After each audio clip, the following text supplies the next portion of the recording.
Dying matters for me because it's part of living. I did a presentation some time ago where I made the observation that shortly after I was born, I started to die. And I think the sooner people realise that, the better. We tend to cut ourselves off from the reality of dying. It's all part of life's spectrum. That sounds a little contradictory, but it's not really true. We will all die at the end. And so, if we've got any sense, we start thinking about it sooner rather than later. It came as a reality to me when I was diagnosed with Lewy body dementia some 10 years ago. I say to people that 6 months after diagnosis, I suddenly had what I call my resurrection. I suddenly realised that I was fallible, that I was going to die. I didn't know when. The doctor had told me it was going to be in the next 6 years. But I made a positive decision that I was going to work hard and try and put it off. But I realised at that time, whatever will be, and when my time comes, it comes. 10 years later, I'm still doing this, talking to you today, through the eye of this lens. That said, dying is a reality to me, and I'm totally reconciled to the fact. I've considered it in great detail. I've considered what will happen, what I need to do.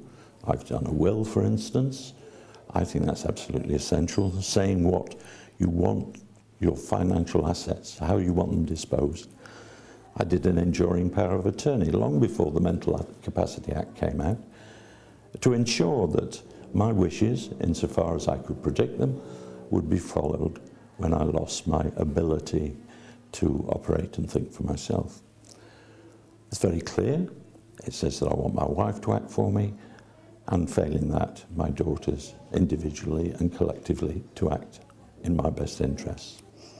I also have an advanced directive, and this specifies some of the things that I really like and some of the things I totally dislike. To give you an example, one of the things I totally dislike is being plunged into the bath. Not that I'm a dirty devil, quite the contrary, I shower every morning, but I love to shower. I hate going in the bath. So when I lose my capacity, I want people to know that I need to be showered and not bathed. Very, very important. I don't want to watch television all day.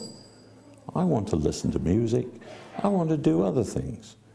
Whether or not I appreciate them is neither here nor there. Those are my wishes at the moment. So my advanced directive covers that.